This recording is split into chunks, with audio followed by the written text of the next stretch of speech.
I could not find it at first, but after a time in the profound obscurity, I came upon one of those round, well-like openings of which I've told you, half closed by a fallen pillar. A sudden thought came to me. Could this thing have vanished down the shaft? I lit a match, and looking down, I saw a small, white, moving creature with large, bright eyes, which regarded me steadfastly as it retreated. It made me shudder. It was so like a human spider. It was clambering down the hall, and now I saw for the first time a number of metal foot and hand rests forming a kind of ladder down the shaft. When the light burned my fingers and fell out of my hand, going out as it dropped, and when I had lit another, the little monster had disappeared. I do not know how long I sat peering down that well. It was not for some time that I could succeed in persuading myself that the thing I had seen was human. But gradually the truth dawned on me, that man had not remained one species, but had differentiated into two distinct animals. That my graceful children of the upper world were not the sole descendants of our generation, but that this bleached, obscene, nocturnal thing which had flashed before me was also heir to all the ages. I thought of the flickering pillars and of my theory of an underground ventilation. I began to suspect their true import. And what I wondered was this lemur doing in my scheme of a perfectly balanced organization. How was it related to the indolent serenity of the beautiful upper worlders? And what was hidden down there at the foot of that shaft? I sat upon the edge of the well, telling myself that, at any rate, there was nothing to fear, and that there I must descend for the solution of my difficulties. And withal, I was absolutely afraid to go. As I hesitated, two of the beautiful upper world people came running in their amorous sport across the daylight in the shadow. The male pursued the female, flinging flowers at her as she ran. They seemed distressed to find me, my arm against the overturned pillar, peering down the well. Apparently it was considered bad form to remark these apertures, for when I pointed to this one and tried to frame a question about it in their tongue, they were still more visibly distressed and turned away. But they were interested by my matches, and I struck some to amuse them. I tried them again about the well, and again I failed. So presently I left them, meaning to go back to Weena and see what I could get from her. But my mind was already in revolution. My guesses and impressions were slipping and sliding to a new adjustment.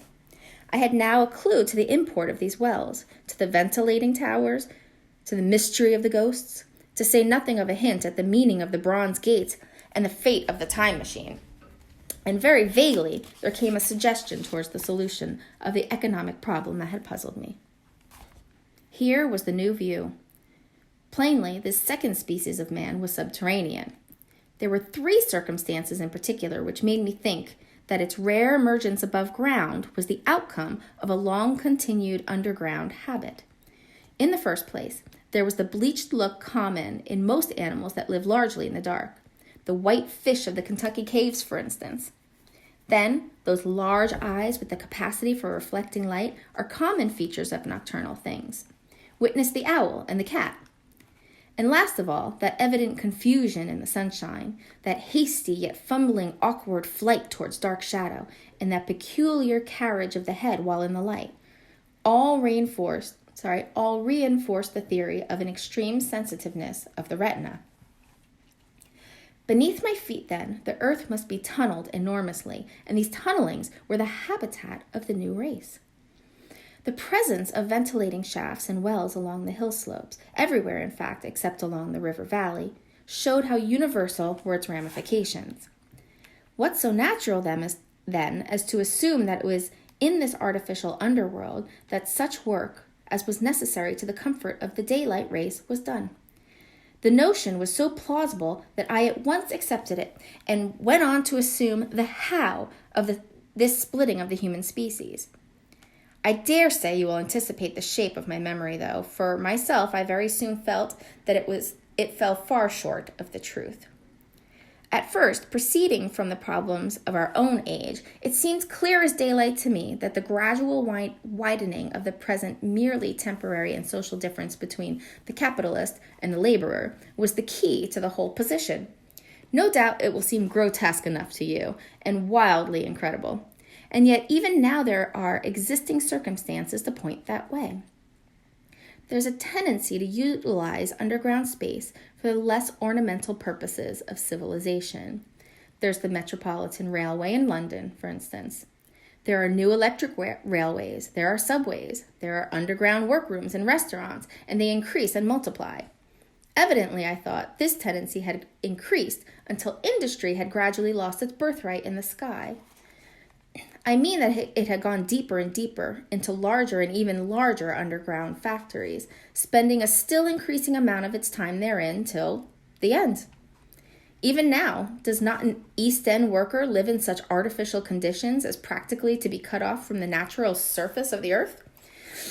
Again, the exclusive tendency of richer people, due no doubt to the increasing refinement of their education and the widening gulf between them and the rude violence of the poor, is already leading to the closing, in their interest, of considerable portions of the surface of the land. About London, for instance, perhaps half the prettier country is shut in against intrusion. And this same widening gulf, which is due to the length and expense of the higher educational process and the increased facilities for and temptations towards refined habits on the part of the rich, will make that exchange between class and class, that promotion by intermarriage which at present retards the splitting of our species along lines of social stratification, less and less frequent. So, in the end, above ground, you have the haves, pursuing pleasure and comfort and beauty. And below ground, the have-nots, the workers getting continually adapted to the conditions of their labor. Once they were there, they would no doubt have to pay rent, and not a little of it, for the ventilation of their caverns. And if they refused, they would starve or be suffocated for arrears. Such of them as were so constituted as to be miserable and rebellious would die, and in the end, the balance being permanent, the survivors would become as well adapted to the conditions of underground life and as happy in their way as the upper world people were to theirs. As it seemed to me, the refined beauty of the etiolated parlor followed naturally enough. The great triumph of humanity I dreamed of took a different shape in my mind. It had been no such triumph of moral education and general cooperation as I had imagined. Instead, I saw a real aristocracy, armed with a perfected science and working to a logical conclusion the industrial system of today. Its triumph had not been simply a triumph of nature, but a triumph over nature and the fellow man. This, I must warn you, was my theory at the time. I had no convenient cicerone in the pattern of the utopian books. My explanation may be absolutely wrong. I still think it is the most plausible one. But even on this supposition, the balanced civilization that was at last attained must have long since passed its zenith and was now far fallen into decay. The too perfect security of the upper worlders had led them to a slow movement of degeneration, to a general dwindling in size, strength, and intelligence, that I could see clearly enough already. What had happened to the undergrounders, I did not yet suspect. But from what I had seen of the Morlocks, that, by the by, was the name by which these creatures were called, I could imagine that the modification of the human type was even far more profound than among the Eloi, the beautiful race that I already knew. Then came troublesome doubts. Why had the Morlocks taken my time machine? For I felt sure it was they who had taken it. Why, too, if the Eloi were masters, could they not restore the machine to me?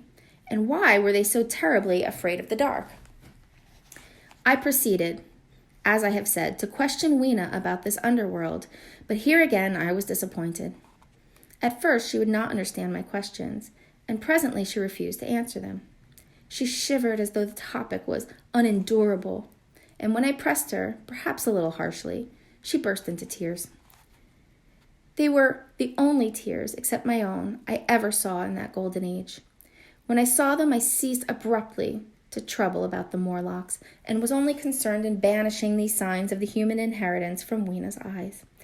And very soon she was smiling and clapping her hands, while I solemnly burned a match.